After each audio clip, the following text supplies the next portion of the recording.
Afternoon, everyone, and welcome. The genesis of this event arose from a nice coincidence, which is that in the same year, with the same publisher, two books were emerged on the same themes in developmental psychology. So Sheila Green and Liz Nixon published their book with Routledge the same year as I published my book with Routledge, both on agency and systems in developmental psychology. And then a pandemic happened. So we kind of ended up delaying this for a number of years, really. But the issues are, of course, still hugely pertinent. So on behalf of DCU Education's Advantage Centre, our School of Human Development here, the newly established Centre for the Developing Person in Trinity College Dublin, and the less newly established School of Psychology in Trinity, I'd like to welcome you all to our joint event. And I think this event is in some way influenced by what at least I would see, and I'm not going to put words in Sheila's mouth here, but I think we would see a kind of perhaps a conceptually moribund or dearth of generative theory in developmental psychology in recent decades. There is a risk, you could say, that developmental psychology has turned out a bit like rock music, and that the best hits really don't come, after 1995, and that it has in some way induced a conceptual and theoretical paralysis in the area.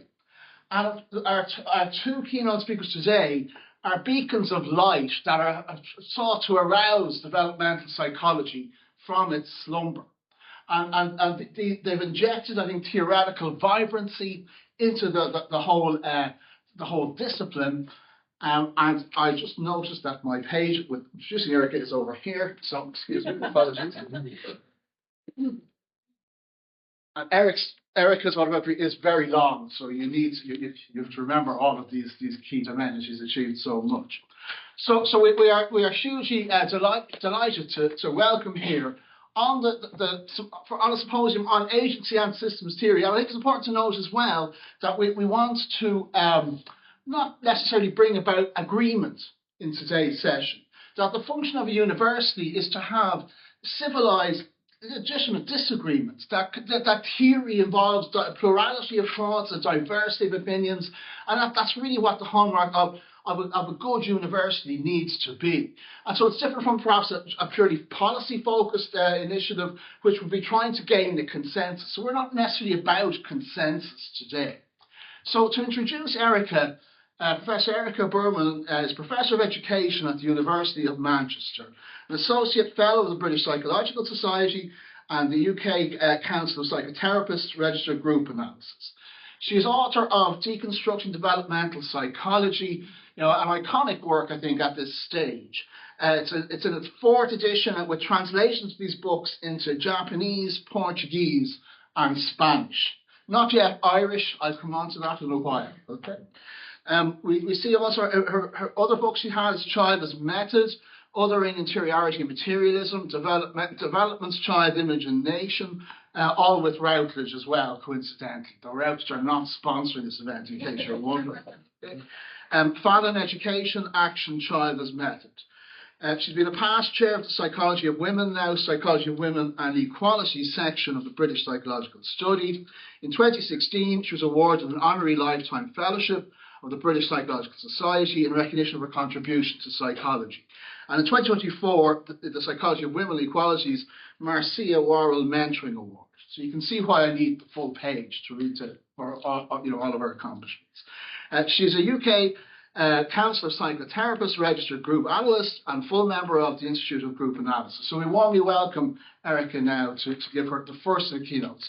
Just to note that after the keynote, there'll be a panel discussion, there'll be a short break, then the second keynote, panel discussion, and then questions from the audience. All right? Okay, thank you, Erica.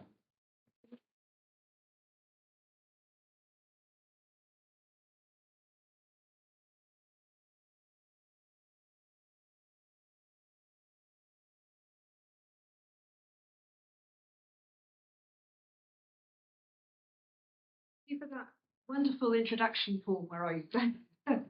I'm really grateful and it's such a pleasure to be here to comment on these two very significant texts. These two very significant texts, and to belatedly launch them effectively, as I was just hearing. And each of them, in their different ways, I would say, makes profound and engaged interventions in key debates in developmental psychology in specific and detailed ways. Both books address core concerns of what I think developmental psychology should be about, exploring what changes and at what unit of analysis this inquiry should be made. They address the core concerns of while both books topicalize the question of agency, Green and Nixon frame their focus as relational, and Downs around inclusive systems. And I'm going to move between Green and Nixon and Liz and Sheila and Liz and Paul, because now we're all talking to each other and it seems a bit bizarre. Anyway, so both books are engaged with disrupting the individualist focus that typifies psychology and is reproduced in and by developmental psychology. Both texts strenuously resist approaches to children and childhood that treat the child as isolated and autonomous. And they also both highlight interdependency and mutual co-constitution. That is, that the child, children, and childhood cannot be thought about without others. By others, I mean adults, parents, siblings, and families, but also cannot be thought of outside institutions, including nations, culture, and language. But notwithstanding some key alignments of approach, and despite some differences between them and between these texts and mine, I do see us all, including Jonathan too now, as doing what critical work we can in relation to developmental psychology and its role within current political conditions, albeit in different ways. Hence, at the outset, I want to say that I've gained enormously from having the opportunity to read these texts closely, and I'm sure I'm going to learn even more from our discussions today. So my comments today are formulated from this position of reciprocal engagement. Wrong way. This way. Okay. I'm going to start with some general comments about disciplines and then situate my position in relation to these texts by outlining where my current work sits in relation to questions of agency and systems. The relation to psychology and developmental psychology is something I'll come back to, as well as addressing some key epistemological alignments and differences.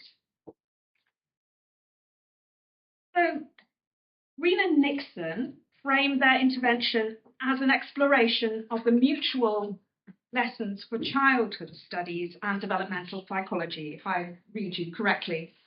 And it's no mean feat, I think, to explore the vicissitudes of this relationship, which has typically been fractured. Fortunately, there is shared ground in the newer critical childhood studies literatures that are themselves highlighting how an essentialized notion of agency is counterproductive to their overall conceptual and methodological project of situating and understanding children's lives and the constraints and possibilities at stake. And as Green and Nixon make clear, developmental psychologists also have much to learn from childhood studies. So every discipline and subdiscipline has its own orthodoxies, whether implicit or explicit.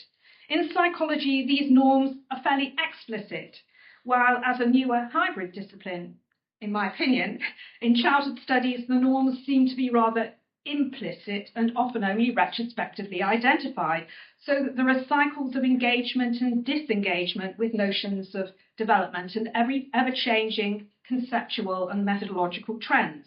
Now, perhaps, or recently, we've been in the new materialist, object-oriented ontology phase, but doubtless soon this will be replaced by some other approach taken up from social theory. Perhaps this is one of the lessons for childhood researchers. Hence, Green and Nixon also caution against overdoing the relational angle in maintaining a focus on the specific, unique individual child, as in their subtitle, Children in Their Worlds. Not our worlds, but their worlds. That is, we have to attend to the world as it is engaged with by the child and how it does this engagement, as well as what this world is.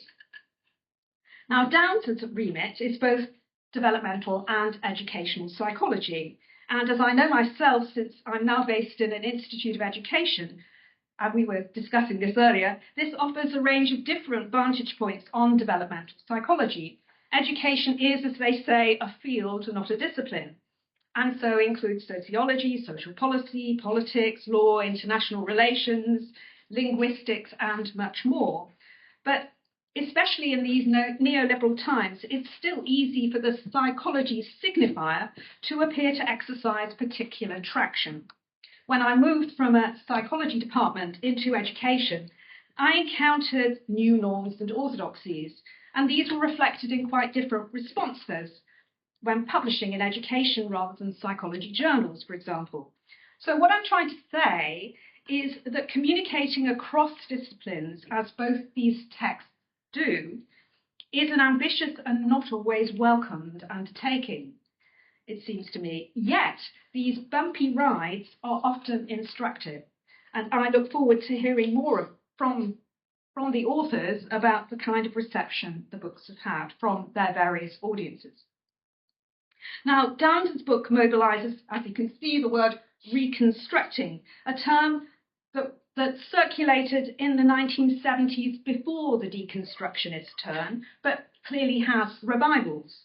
Indeed, Bill Gillam's classic 1978 text, which I drew upon when I was first teaching developmental and educational psychology, which was called Reconstructing Educational Psychology, was reissued, I see, in 2022. But while the reference in Gillam's text for reconstruction is educational psychology, for Downes it is the concept of agency itself that is to be reconstructed. His reading of Bronfenbrenner and beyond, and there is quite a lot of beyond, not only analyses and challenges the limits of prevailing global northern or minority models of space and time that are largely assumed within and deeply structured developmental models, including developmental psychology, so that the developing child is portrayed as their miniature reenactment. But he goes further than this to argue for an understanding of concentric spaces as offering a systematic view of spatial relations and so importing attention to social conditions such as poverty and oppression, as well as a range of other characteristics and contexts in which children can be marginalised or segregated. So Downes' project is to enable more inclusive systems in education, as I understand it, with a commendable attention, I think, to mental health and well-being issues, critical attention. Agency here is rescued from radical indeterminacy by attending to the nuances and dynamics of pre-existing conditions, so that the model here is spatio-temporal. Downes' analysis extends to proposing a spatial phenomenological deep structure of individual experience, which in turn can be treated as a system. So the model involves significant reformulations of the relations between language and experience. So these kind of introductory comments on both these books do, I hope, indicate a shared sense of alignment and recognition of the projects that they are engaged with and their significance, even if I'm not a specialist in either area. But like any such engagement, my reading of these texts must be situated culturally, gendered, and generationally, and so in relation to where my thinking is currently. So I'm going to talk a bit about, how I read these texts from where I'm reading them. So notwithstanding Paul's numerous and very flatteringly interesting citations and the symposium publicity, I'm going to take up the topic of this symposium less via my work on deconstructing developmental psychology then via my more recent elaboration of an approach I've called Childers Method, which I think has more to say to today's topic, really. This approach does owe quite a bit to my earlier work, but has a wider remit. So the rationale for the moves that I've made, just very quickly in my own intellectual biography here, is that this first book critiqued the roles and functions of developmental psychology, and then I engaged with the alignment of these problems with wider discourses of development, national, international, economic policy, and so on. So that my next move was to pluralize developments in the plural. And this relativizing move connect to the problems of developmental psychology with those characterizing the wider problematic of developmental paradigms or development paradigms. That means, by which I mean national, international, and economic development. And I wanted to highlight the resonances between these different kinds of development and how they work together to enact exclusions and oppressions. And yet, albeit decentering or destabilizing the truth claims of regimes of developmentalism, and note I'm making an important distinction here between development and developmentalism, still this analysis functioned at quite an abstract level. So my third move, informed by debates in post-colonial and migration studies, and inspired by my encounter with Guan-Xing Chen's book, Asia as Method, was to formulate an approach I call Childers Method. And notably, both Chen's and another influential as method text, Misadra and Nielsen's Border as Method, neither of these books say anything about child. So Childers Method is not simply an extension or application of these texts, but rather a rather significant transposition of and intervention in relation to these. Just as a little aside, when I sort of was composing these slides, and the designer, the PowerPoint designer, tried to suggest this as my PowerPoint slide background, and this is exactly this is what AI associated the phrase Childers Method, and it's a precise reenactment of some of the notions that I want to put into question. Okay. So the first extensive outing for the analysis I'm calling Childers Method was in this book, Fanon Education Action, Childers Method, which drew explicitly on the corpus of writing by the revolutionary theorist, psychiatrist, and activist Frantz Fanon to interrogate the positioning of children, and the affectivity of the trope or figure of the child within political economy and geopolitical arenas. That is, I saw Fanon's text, and I will be coming back to Fanon later, as a key politically relevant arena in which to evaluate the politics of childhood. As such, this exemplified Childers Method's orientation of trying to counter the abstraction of children or childhood from wider social practices and axes of power. When you go back to this image, you don't see, you see a white adult hand and a child's hand. You don't see the nation. I mean, unless you bring that lens, you don't see culture. You don't, all of those things. So, and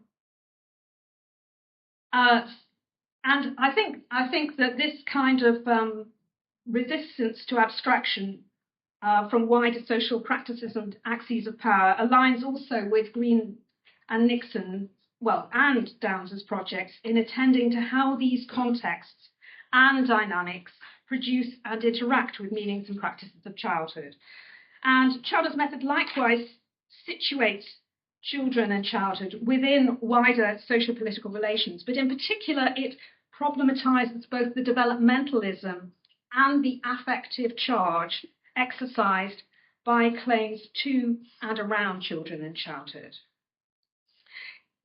It's worth recalling that Fanon is increasingly being recognized as a key phenomenologist, as a theorist of embodiment, and via his model of sociogenesis rather than ontogenesis, as forging a social subjectivity, even as he also, as a psychotherapeutic practitioner, attends closely to unique historical biographical experience.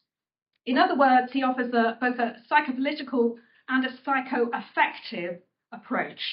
And Fanon did sustain his clinical work designing and innovating group psychotherapeutic practice and services for distressed people alongside his revolutionary activity throughout his life.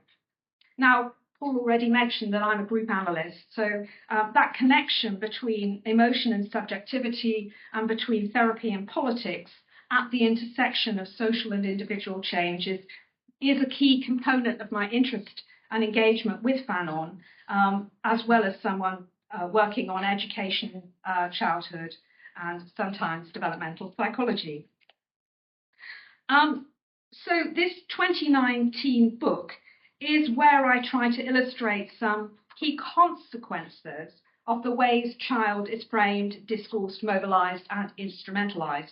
And notably, in many of these framings, the child as a subject is absent. These tropes or discourses or figurations, we can talk about, what's at stake in each of these terms, are about children, childhood. They're not for or with or by them very often, though that's not to say that children do not also mobilize and formulate such notions themselves. Indeed, as social subjects, they too are subject to these same cultural and geopolitical dynamics and often comment on them too. So just to summarize so far, Childers' method uses the terms child, childhood, and children, as you might have noticed, interchangeably to highlight how constructions of childhood produce and constrain the forms of childhood that children actually live and practice. Its agenda is to invite deeper sociocultural analysis of how models of childhood, including those as practiced by children, reflect and inform wider geopolitical dynamics. Now, it's less concerned with debates about the ontological status of children, that is, their experiences and subjectivities, although I would hope the project does contribute some useful ideas for this. So one interesting point of tension, perhaps, is that Childers' method, between Childers' method and these other approaches we're discussing today, is that Childers' method isn't necessarily child-centered, but rather it destabilizes the center around which child is produced, constructed, and instead it asks whose image is this made in, what consequences follow from that. So, having indicated why and how it can be useful to trace what's done in the name of the child, just to come up to date, in my later book, the 2024 book, Childers' Method, Othering Interiority and Materialism, I try to explore what else Childers' method might contribute as a feminist, intersectional, decolonial approach that goes beyond prevailing racialized and global north-south hierarchies that are enacted by models of child and individual development. And this book tries to contribute and intervene in current debates in education and psychology, explicating the notion of othering, which Paul also talks about, to explore the cultural political histories underlying dynamics of objectification and dehumanization, underlying racism and other oppressions that may be often and are often secured by notions of child and childhood. And there's a key focus in this book also on child, human, and animal relations. The focus on interiority concerns models of subjective experience, mental life, and emotional commitments, how the internal and external connect via political and popular as well as technical discourses, child and developmentalism, developmental psychology, and psychoanalysis. And the discussion of materialism focuses on models, conditions, including geopolitical conditions, the role of cultural representations, the rise of discussions of new materialism and post-humanism, but also contrasts these with, or tries to evaluate their relationship with some of the old varieties of materialism, if you like, and how these conceptual and methodological discussions can both inform and also be evaluated via representations of child and childhood. So there's two-way kind of disciplinary interrogation going on. Perhaps particularly relevant to our discussion here is how, in addressing what an adequate theory of interiority demands, the book interrogates the overlap between, but also different claims of developmental psychology and psychoanalysis. Plus, a key analytical point made is why and how it's important to distinguish development from developmentalism. And in terms of sociocultural rather than technical domains of the kinds that psychologists imagine they contribute to, but close attention usually reveals how the references to their work are really largely added as decoration, I discuss examples from popular culture, technology, and policy. And the argument I'm making here is that while these notions may appear hegemonic, they're also unstable. So the examples I'm addressing range from popular culture surrounding the citation of fetal ultrasounds to policy statements on what science tells us about child development. Now, like Green and Nixon, this book draws on and engages with the post or more than human turn in childhood and educational studies, which, as they note, is especially helpful for linking queer, decolonial, and climate justice and other socio-political analyses that developmental psychology also needs to engage further with. However, I think Green and Nixon and I also share a critique of the ahistorical character of the enthusiasm in new materialist accounts by asking what's new about this so-called new materialism. And I would want to connect it sympathetically but critically with the older versions. Overall, perhaps complementing Green and Nixon and Downes's text, Childers' method historicizes the current geopolitics of childhood. It problematizes the alignment between notions of child and self, but is reflective of modern Euro-US global minority culture, and aims to evaluate the wider political work performed by such connections, including the elisions and exclusions performed by such connections.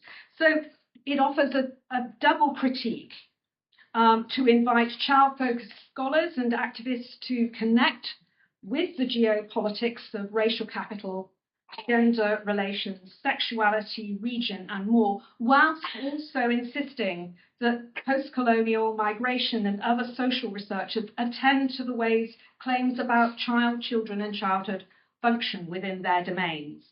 And significantly for our discussion here,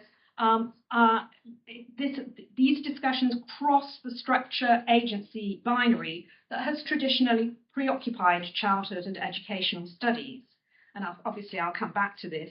In terms of epistemological claims, I should point out, however, that the preposition as in child as method indicates some kind of relationship between the surrounding terms child and method, but doesn't claim to know or identify a priori what that relation is. So it's concerned with questions of recognition, misrecognition, power, and the symbolic and other kinds of violences of inclusion and exclusion, alongside the involved, implicated, or entangled viewing positions from which such alignments are made, and including generational, gendered, cultural, geographical, etc. positions. And as such, it's an intrinsically situated and reflexive approach that includes the study of cultural artifacts. So this is my Found Childhood project. I take pictures of what I see in my locality that are sort of child-related, but I'm necessarily in that picture. I've taken the picture, but I'm necessarily in it too. So I'll now come back to consider what this brings to the question of agency and systems, especially in relation to alignments and contrasts with these other two books. On the question of agency, Childer's method engages with the agency of the figure or trope of the child, rather than that of the embodied chronological child. That is, it attends to the cultural political effects mobilized by these representations or constructions. In particular, this includes consideration of the affective traction that is set in play by appeals to and claims about children and childhood. And while these might be couched in terms of the child, such effects and affects are also at play in generalized statements about what children are or should be like. These claims surround us in culture or in policy, as well as, of course, in technical domains like developmental psychology. Although, as a little aside, it's worth recalling that developmental psychology is not necessarily about children or childhood, and that its presumed alignment with or as approaches to child development is itself indicative, I think, of the cultural political agency of the child. Now, as a cultural materialist approach concerned with what happens and what is done with these appeals or claims to children, childhood and child, Childer's method is less concerned, as I indicated before, with centering the experience or subjectivity of the child or children than understanding how this is framed culturally and politically. In this sense, it's aligned with other approaches in critical childhood studies and child rights studies that call for attention to how debates and claims making about children intervene or function within specific cultural political contexts and moments. Obvious examples here are how calls to protect children's innocence can align with a conservative right-wing politics of traditional family values that in many countries is central to current attacks on feminist and trans rights. That is, it's the innocence of the claim about the childhood that exercises political agency, rather than presuming to attribute or deny such qualities to the children themselves. That's of particular interest to me.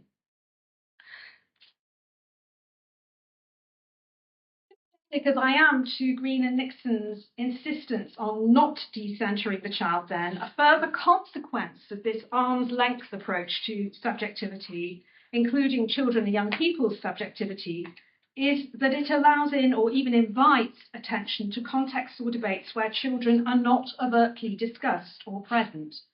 That is, as a culturalist, materialist, relational approach, the co-construction of categories of child and adult, as also the categories of early, which really within the logic of developmentalism is earlier and later, they can all be understood as suggesting that absence of reference to childhood or children can be as meaningful as when these notions are topicalized. I'm thinking now of work such as Luan Cassell's analysis of the ways legal debate on gender recognition rights in the English Parliament leading up to the Supreme Court ruling last year in England highlights how developmentalist assumptions inform the attributed significance of age thresholds, as well as notions of capacity and characteristics for decision making, even though this law actually has nothing to do with children at all, since the legislation is only for adults. Yet this haunting by the figure of the child via its supposed features and characteristics exercises power and shapes the discourse in materially significant ways. So, as I've already indicated, Childer's method sidesteps some of the current debates about structure and agency, or structure versus agency in childhood studies and educational studies and sociology and more. Clearly, the question of what the figure of the child does and cannot be engaged with without invoking other systems and structures. Even so, since it's not since it's obviously not child alone that does this work, but rather that as an effect or an axis or a channel for other forces, then whether we call this protagonism or efficacy or agency, is a matter of interesting discussion. But it's perhaps it may not matter that much how much, but precisely what we call it. Rather, my primary interest has been in exploring what work claims to child do within these discourses, prevailing discourses, policies, and agendas. And in that sense, I'm deploying an analytic that can attend to both the reproductions or rearticulations of dominant hegemonic discourses, or the interruptions, disruptions, and transformations of these. The primary intervention is to bring childhood, educational, and psychological studies into closer critical engagement with social and political theory, and vice versa. Having made this detour, I hope you have indulged me over this, via this approach child's method, I'm going to return to the question of agency through the work of Fanon, because decolonial analyses, I think, offer useful resources. So while centrally engaged with the psychic and political project of subjective restoration, Fanon, interestingly, doesn't use the word agency at all, but rather coins a new concept, actionality. And he distinguishes actionality from mere reaction or being reactive. Being reactive is the condition that Fanon characterizes as the condition of the colonized, who respond to their oppression by being zombified, becoming zombified, petrified, and sometimes maddened, suicidal, or murderous. Hence, trauma, including racialized trauma, is a response. It is a reaction, albeit one, notably, that also contains the seeds of resistance. So Maldonado Torres discusses Fanon's pedagogy as being a combative decoloniality.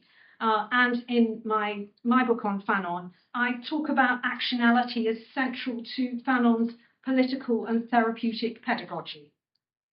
Now, this notion of actionality is under-discussed even within the very extensive Fanonian domain of Fanonian studies. Rather, it tends to be subsumed within Fanon's broader politics of subjective assertion and collective as well as individual action. And yet, I think it may offer some key resources for the impasse of the structure agency or systems agency debate, as well as the many misinterpretations of Fanon's position on violence. And a recent paper by Paré discusses the phenomenological roots of Fanon's formulation of actionality at the intersection of Husserl's and Merleau-Ponty's ideas, suggesting that Fanon's actionality offers a notion of agency that is not only centered on individual intentionality, but rather presupposes collective, mental, and political liberation from oppression through a social understanding of embodiment. While key features of Fanon's psychiatric practice, it has to be admitted, were very much, some of them were very biomedical and I think very problematic. I'm talking about things like using a lot of electroshock. Paré links Fanon's accounts with feminist studies, MAD studies, neurodiversity studies, alongside decolonial analyses as being liberatory resources for the marginalized and oppressed. And it seems to me, as someone who is both in the mental health field, using Fanon, thinking about Fanon decolonial analyses there, and in childhood studies, surely childhood and educational studies can benefit from this kind of fruitful thinking too. Perhaps as Green and Nixon also end their book with, we might think of children and young people's climate activism as an expression of this. Returning then to the question of disciplines, I've already mentioned how Green and Nixon's agenda is also explicitly inter- or cross-disciplinary, focused on building links between developmental psychology and childhood studies. Crucially, it critically reviews developmental psychological evidence in relation to childhood studies, as well as reviewing childhood studies debates. noting the recent moves to de-essentialise agency also within childhood studies. And I'm thinking also that, since you published the book, there's Philip Mead and Manfred Niebel's book that's recently come out, which is also very much around these questions. Nixon and Green offer a conceptualization of agency as relational, contextual, and so also subject to power dynamics and evolving. As such, they align agency with intentionality, even as they also recognize that not all agentic actions by children will necessarily be positive. I particularly like that point. Or because of the power relations, prevailing power relations, will, those agentic intentions may not be realized. They address children's agency as expressed in relation to institutional contexts, including family, school, and wider political arenas, and usefully make the case for a theoretical focus rather than only attending to the practical. This point aligns with recent shifts in childhood studies towards recognizing the crucial importance of conceptual and methodological rigor and the rise of critical children's rights studies. I think you were ahead of the curve, really, on that. In relation to the problems with the notions of agency, they recognise its cultural framing and possible global north overestimation of its importance, while also critiquing the alignment with individualism and neoliberalism. You already make the link with some of Abebe's work in the book, and I think that this conceptual analysis is something that can be developed, connected with his his more recent African-centered work as well on critical children's rights. So the same kind of analysis goes for engagement with systems. Chalder's method, I would say, is as agnostic about which systems it's engaging with and at what level as it is about agency. Actionality intrinsically includes both agency and structure. It presupposes relations with institutional reforms. It presupposes relations with institutional systems. What's important is what emerges through the focus on child, children, childhood, and what implications, whether analytical, practical, or policy implications, follow from this. Now, clearly, this is a systemic analysis of sorts, but it can as easily engage policy as literary or digital systems, as well as how these are mobilized by children and young people themselves. And in this sense, it both aligns with and diverges with Paul's and perhaps also Jonathan's work, revising and extending Bronfenbrenner's systemic model, including correcting misinterpretations of the kind now I see we all draw attention to as reinscribing the sort of oversimplified renderings of Bronfenbrenner's model that reinscribe dominant individualist models of child development and need to be corrected. Paul's book overviews his exceedingly prolific work over a long time span, and there's obviously more since extending and supplementing this. As a reviewer of the book puts it, Downes's account adds an agential dynamism in a new dynamic system theoretical framework that also highlights individual responsibility and agency within the totality of the system. Now, like Childer's method, Downes's account is interdisciplinary. Indeed, its embrace of the spatial turn is really very wide-ranging, offering a truly impressive sweep across social theory, from anthropology to phenomenology to mathematics, from cognitive psychology to psychoanalysis, and it provides a panoply of examples of how the approach can inform practice and interpretations of practice, whether in educational or other arenas. And examples he addresses in the book include bullying, early school leaving, school exclusion, and so on. And on that basis, he offers also a really useful critique of resilience, which is a preoccupation I share. And I appreciated the engagement with Piaget and Inhelder's attention to space, even if they miscast the goal of development to arrive at a conception of empty, homogeneous time. Of particular significance, in my opinion, are Downes' cautions against reifying cross-cultural interpretations and oversimplifying, and in that sense his account could be thought of as, in some ways, strongly materialist. Green and Nixon also make similar points. As a key intervention, Downes offers an important interpretation and critique of Vygotsky and the zone of proximal development as implicitly inviting social conformity. In terms of attention to emotions, Downes' work contributes critically to the emotional relational turn in education. Like Childer's method, Downes tends to the relations between emotions and experience in his discussion of proto-language, and I particularly appreciated the critique of developmental cascades. Very useful, thank you. While I would agree that Freud and psychoanalysis offers, in some sense, a spatial model, and it is relational and experiential, however, since this is not all conscious, surely I would differ a bit to say this requires a different understanding of agency. Indeed, from his systems perspective, I may have misunderstood this, but it seems that Downes appears to have some significant disagreements with Green and Nixon in their account on agency, since he doesn't see intentionality as fundamental to agency and disputes the privilege accorded reflexive self-consciousness. So there is clearly room for some key debate going on here. That leads me to my nearly final points. As well as not sitting directly within psychology or even developmental psychology, there are some noteworthy differences between the kind of approaches I'm sort of preoccupied with most of the time and the approaches taken by Sheila and Elizabeth and also by Paul and perhaps also Jonathan. Childer's method is not a grand theory. It doesn't have any specific disciplinary belonging, although clearly it has some key influences and alignments.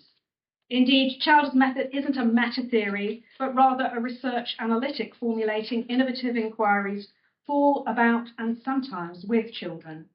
Notably, this includes also the study of artifacts of and about childhood, and so I've tried to explore policy, but also historical, literary, fictional, and political connections as artifacts too.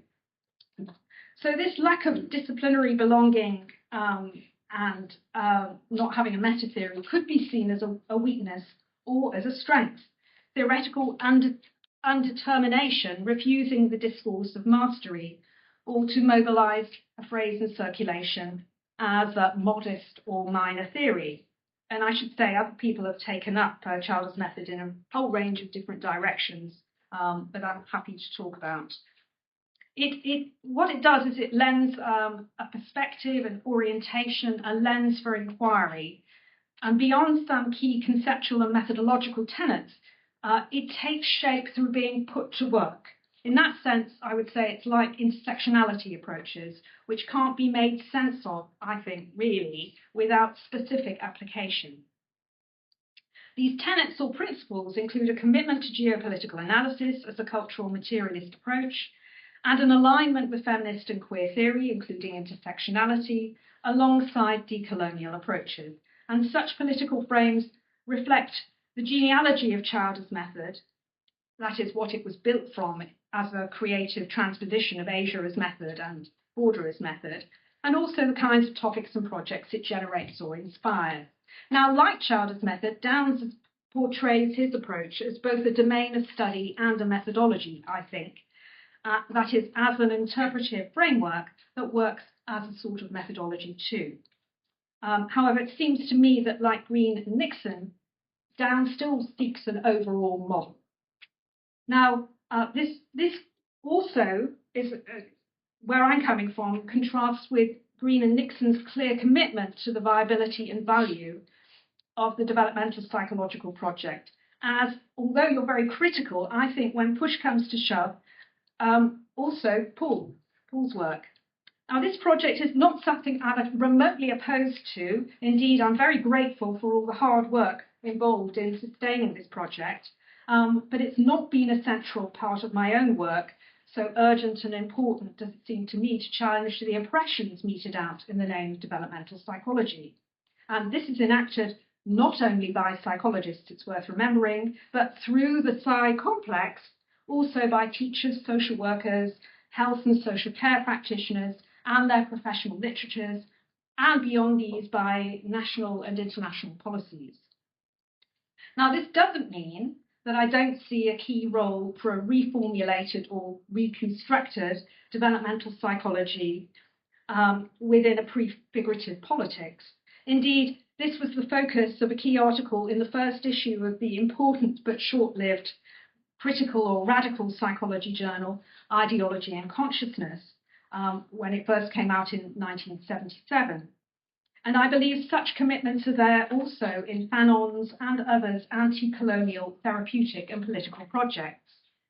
Given their commitments to correct and contribute to, rather than deconstruct developmental psychology, and that deconstructionist project might these days be called abolitionist, perhaps, in their engagement with prevailing literatures, Green and Nixon perhaps risk under-engaging with some axes of subjective experience and also current hot topics of debate, such as sexuality and gender. So that's a kind of, discussion point. On the other hand, their account relates to contexts such as child refugees and unaccompanied minors and age assessment, which is really, really important and so valuable to discuss. And Downs similarly addresses the topics like bullying, school dropout, anorexia, and so on. Such direct utility alongside their critical command of the developmental psychological literature is truly impressive.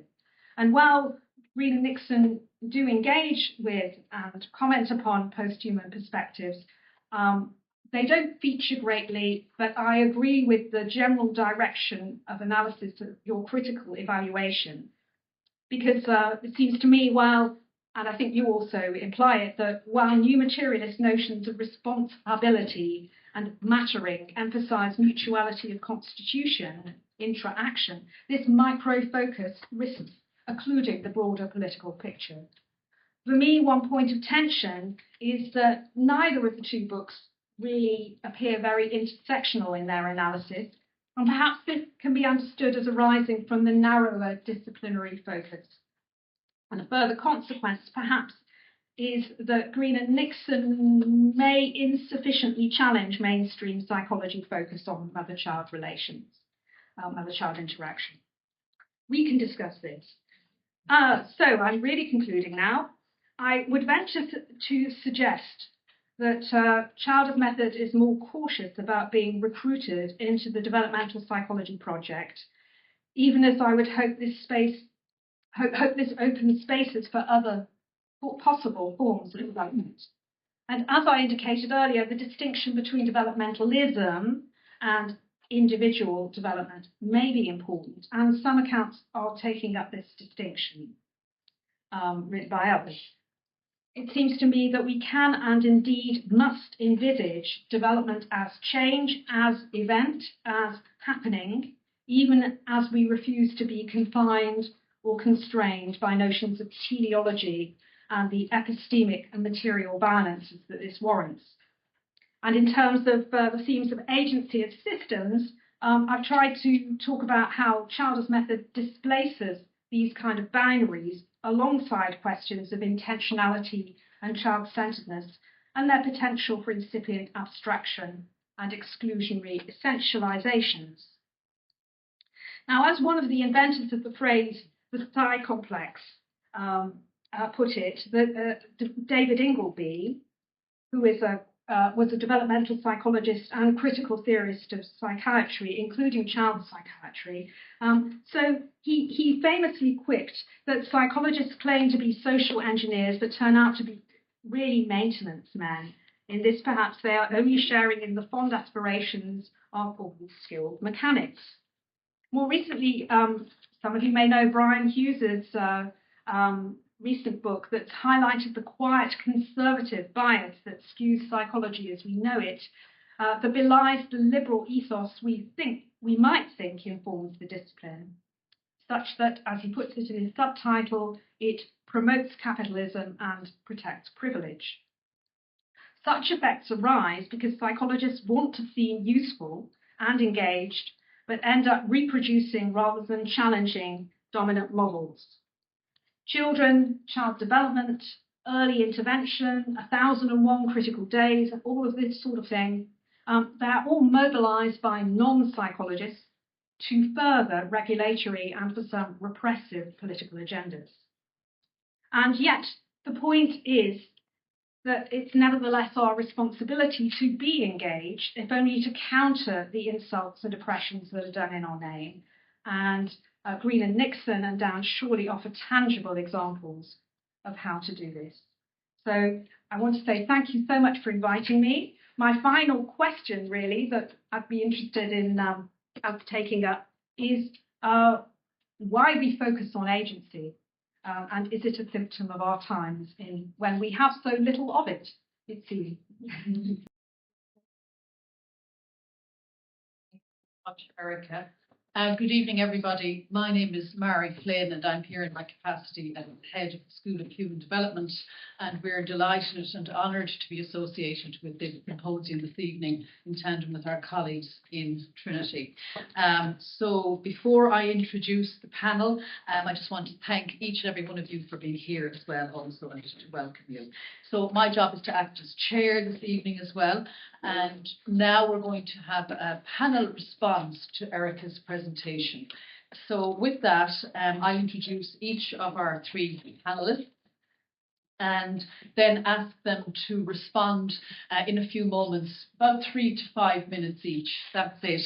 And then we're going to conclude this part of the session and have a little break for yourselves, and then to come back after that with a presentation from Professor Jonathan Tudge. And again, there will be panel responses to Professor Tudge's presentation. And then you'll finally have an opportunity to ask all those questions that you're storing up at the moment. So first, to introduce, we have Sheila, Paul and Liz. Sheila Green is Professor and Fellow Emerita at Trinity College Dublin. She helped to establish and direct postgraduate courses in clinical and counselling psychology and co-founded the Centre for Gender and Women's Studies and the Children's Research Centre in Trinity College Dublin. She was one of the authors of the design brief for the National Longitudinal Study of Children Growing Up in Ireland and was its co-director from 2006 to 2011. Her publications include The Psychological Development of Girls and Women, Researching Children's Experience, Key Thinkers in Childhood Studies, and Children as Agents in Their Worlds, plus journal articles and commissioned reports. She currently serves on the board of the Adoption Authority of Ireland. Paul Downs is Professor of Psychology of Education and Director of the Educational Disadvantage Centre at the DCU Institute of Education. He is Affiliate Professor in the University of Malta for the Centre of Resilience and Socio-Emotional Health. With over 125 peer-reviewed publications in areas of education, psychology, philosophy, law, anthropology and social policy, he has given keynote lectures and invited presentations in 31 countries. Currently, he's a member of the OECD Expert Group on Education and Inclusive Societies, and he has been involved in various expert advisory roles for the European Commission, including for its Pathways to School Success 2022 proposal for a Council recommendation. He is chair of the editorial board of the British Educational Research Journal.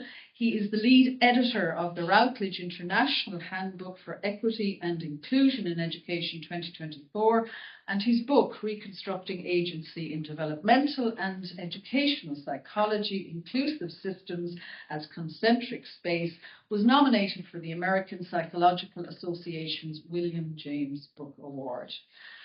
and Liz. Elizabeth Nixon is Associate Professor at the School of Psychology, Trinity College Dublin, specialising in developmental psychology.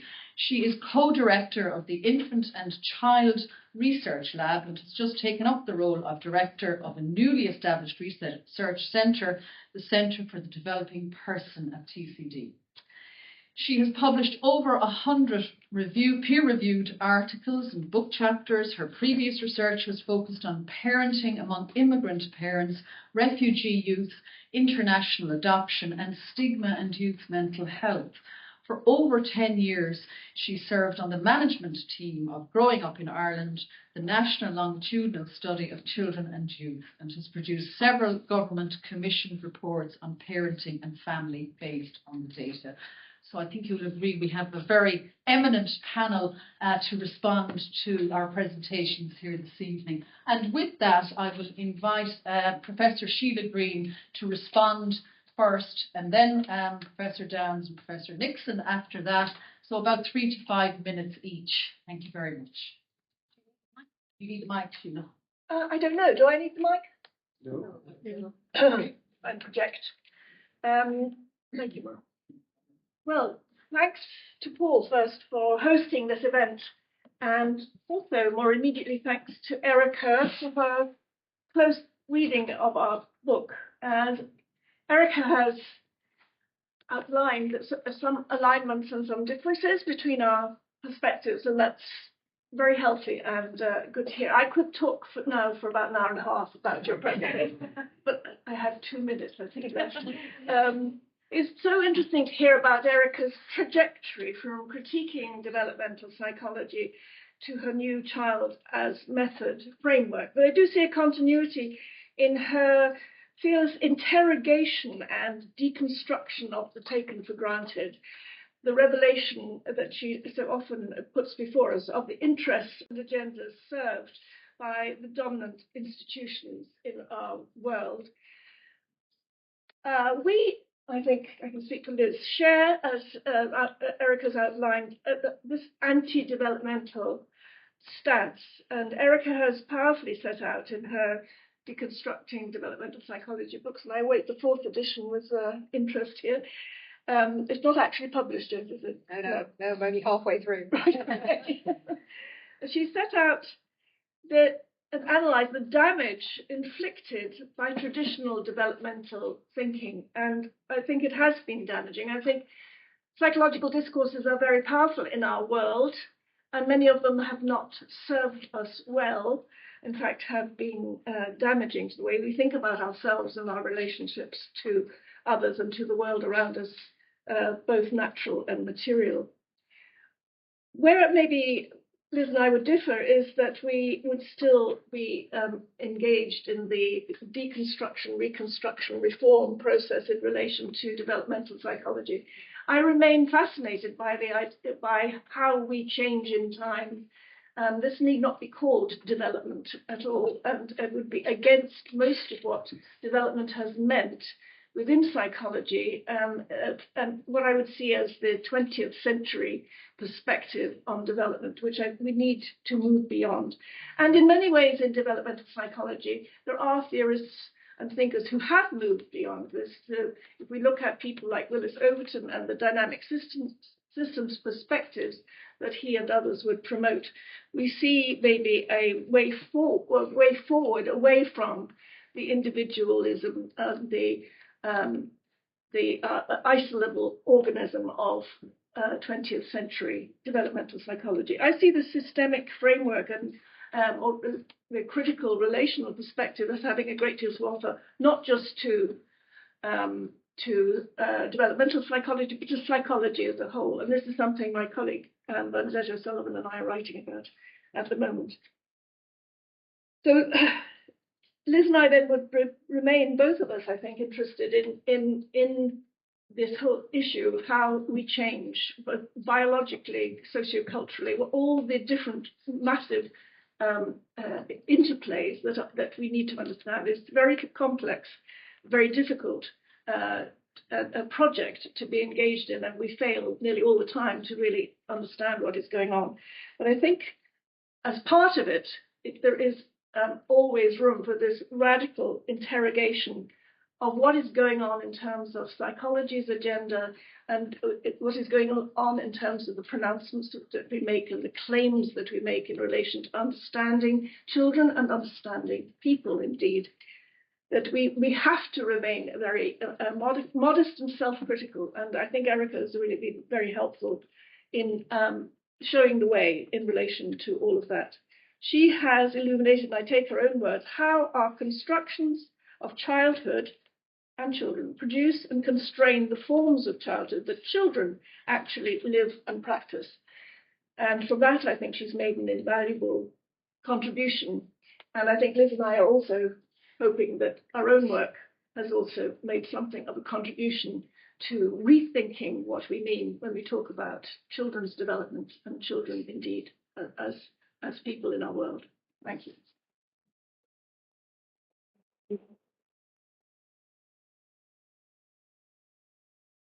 Firstly, to hugely thank Erica for the depth of her engagement, as well as travelling. Okay, not the longest journey in your life, but in terms of the conceptual, the detail and analysis has been, we're hugely grateful that it wasn't just a glance at the books on a plane. I think as you were reading them, it was on the way to Brazil, you were saying. So really in Brazil, not on the way. Okay. So hugely appreciate that. In terms of, first of all, I think points of accordance, with your work, what I particularly, appreciate in your work is, first of all, I think there's a strong social constructionist critique here, where you're critiquing proceduralism in developmental psychology, that there are these procedures children, young people, and adults are kind of corralled around. It brings to mind Bertrand Luckman's idea that institutions provide procedures through which human conduct is patterned, compelled to go in grooves deemed desirable by society. And this trick is performed by making them appear as the only possible ones. So you're very much into possibility and opening up possibilities in an expansive way. I think it's a vital part of to challenge the closure in developmental psychology. Also, I think you're very much into the concern with manipulating children and how culture manipulates notions of agency. So this would be part of the critique that Garfinkel would also talked about in terms of the notion that people become cultural dopes.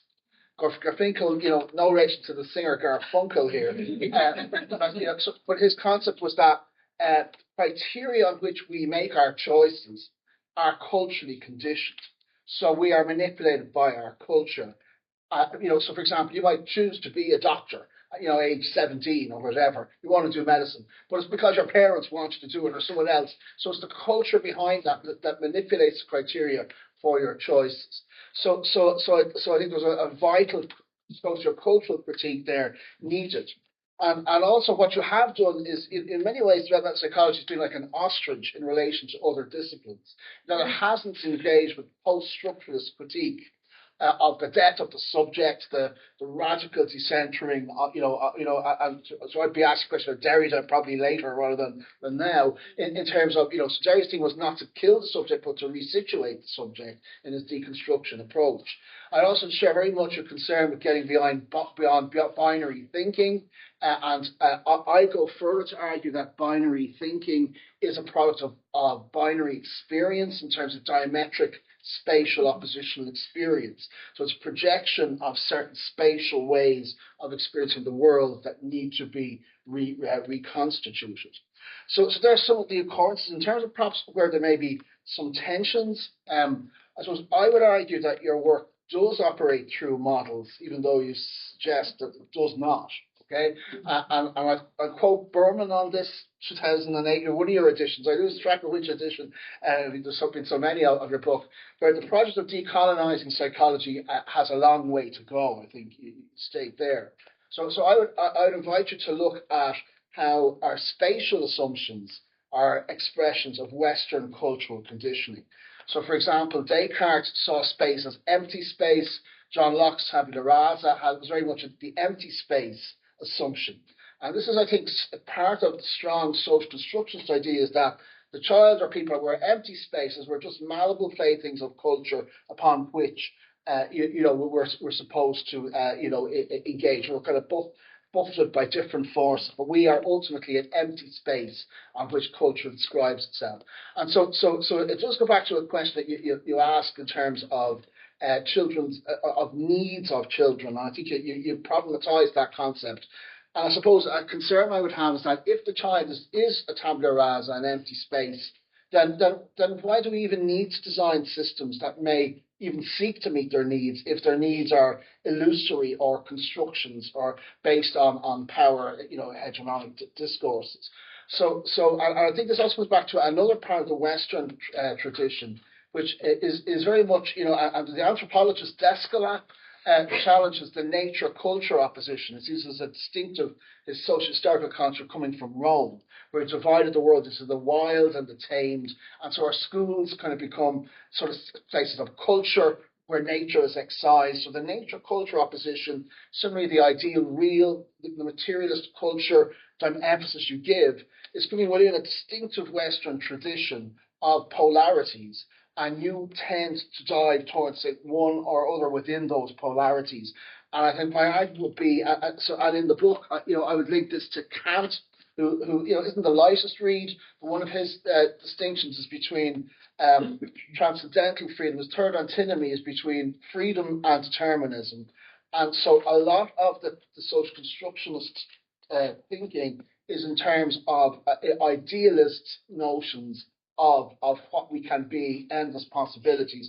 I think we need ways out of that Kantian antinomy, and I propose those in the book, which I won't go into right now. But we need to get beyond these Western constructs of diametric oppositional space, nature, culture, ideal, real, etc. So there's a Western metaphysics we need to deconstruct and reconstruct that's located in diametric space and empty space. So that there would be some of the aspects. And just to note then that I take your point, your critique about child-centeredness to a degree, and in an Irish context, every curriculum in living memory has always claimed to be child-centered. And these have always been questioned in terms of how manipulative it really is. But I just wonder whether some choice or that freedom is not an absolute transcendental idealism of Kant, where we have absolute freedom. We have incremental freedoms, less, worse freedoms. So we have, so that freedom is an incremental progress, and that we have to at least give some, support to the voices of children, choices of children within that frame, though I am also arguing that intentionality is a limit within that. So I'm arguing that we need to tune into our deeper pathways of experience, that inner experience is spatially constituted, and to look at the kinds of projections we go through. So, but just again to thank you, and as I say, you've been an inspiration, and in my own book I use as a reference point so often to help clarify some of the key issues. Okay. So thank you so much.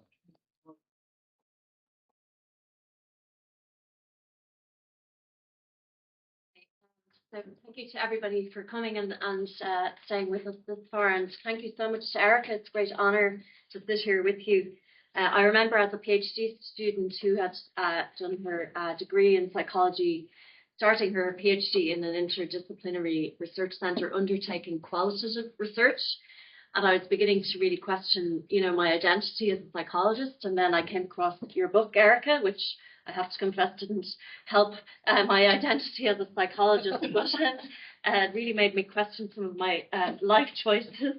But I really appreciated how you helped me understand, I suppose, some of the implicit assumptions that we held about children's development and the nature of childhood, and the idea that, what starts off within a discipline being descriptive becomes prescriptive, or as you describe, acquire a naturalized status. I think some of the ideas reflected in your childhood method or childhood analytical framework resonate well with the ideas that we have written about in our text about agency. And as Paul has mentioned, you encourage us to go beyond prevailing binaries to attend to the relational co-construction of categories and the enactment of processes. I think you raise really interesting questions about the slippery concept of needs and the inherent power relations that are at play when we talk about children's needs and who decides what counts as a need or what represents the best interest of the child. And similarly, in our book, myself and Sheila have really tried to advocate the need to move beyond binaries like agency and dependency. And I suppose we've tried to reflect the idea that children can be agents and dependents at the same time, and that agency is never totally free from some sort of constraint. We've similarly argued that it's really useful for us to think about agency or bring the issue of power into how we think about agency and how power relations might influence the expression of agency, or indeed the constraint, how agency might be suppressed or constrained. Another thing that you talk about, Erica, is I suppose you caution against child-centeredness and child-centered approaches, and you do this in the name of sort of promoting child rights, which, as you suggest, is kind of a little bit counterintuitive. But I think you do. It's really helpful how you highlight the geopolitical agenda, I suppose, that underpins the child sort of rights approach. And you argue that the child at the centre of child-centred approaches largely does not exist, and that those who work to supposedly sort of in participatory ways with children and young people, those who claim to document or hear their voice, often paternalise the child. And we need to ask, whose voice is being privileged in these accounts, and how giving them a voice may actually paradoxically sort of disempower them. So I think we've been really influenced by some of these really important ideas, and we do agree that the concept of child-centeredness is, it's problematic and it's quite poorly theorized. But obviously, as psychologists, we're inherently interested in subjectivity of the child and how children live in their world. So I think we'll continue to try and work on, making a better job of theorizing around this concept rather than setting it aside altogether. But thank you so much for your close reading of our books, and indeed for being here today. And thank you.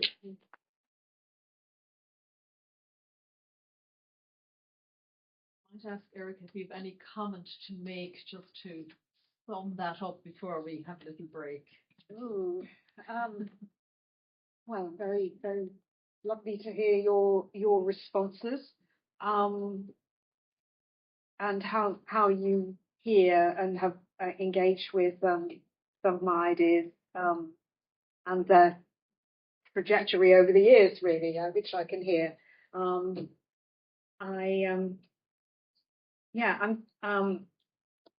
I think I recognise points that Liz and Sheila are making as necessary tensions between the two different projects, really, and that's what makes them fruitful as two different projects that are, in partnership in a way. I don't recognise so easily what you were saying, Paul, but I'm going to have to think about whether. Yeah, of course I've got implicit models, and we can't not have. But I think I don't seek a model. I think that's one I think that's one of the things. And probably there are, we can't escape binaries. We can try though. We can try to be more aware of how they're at play, because I can't unthink the whole cultural heritage. Yes, but I think just a clarification that I don't think I wasn't saying that children are manipulated. Well, I think children are manipulated by the cultural tropes of childhood in a way, but not in a kind of cultural dope kind of way either. But I think it's more how I've become more interested over the years in how we are, all of us are manipulated, in a sense.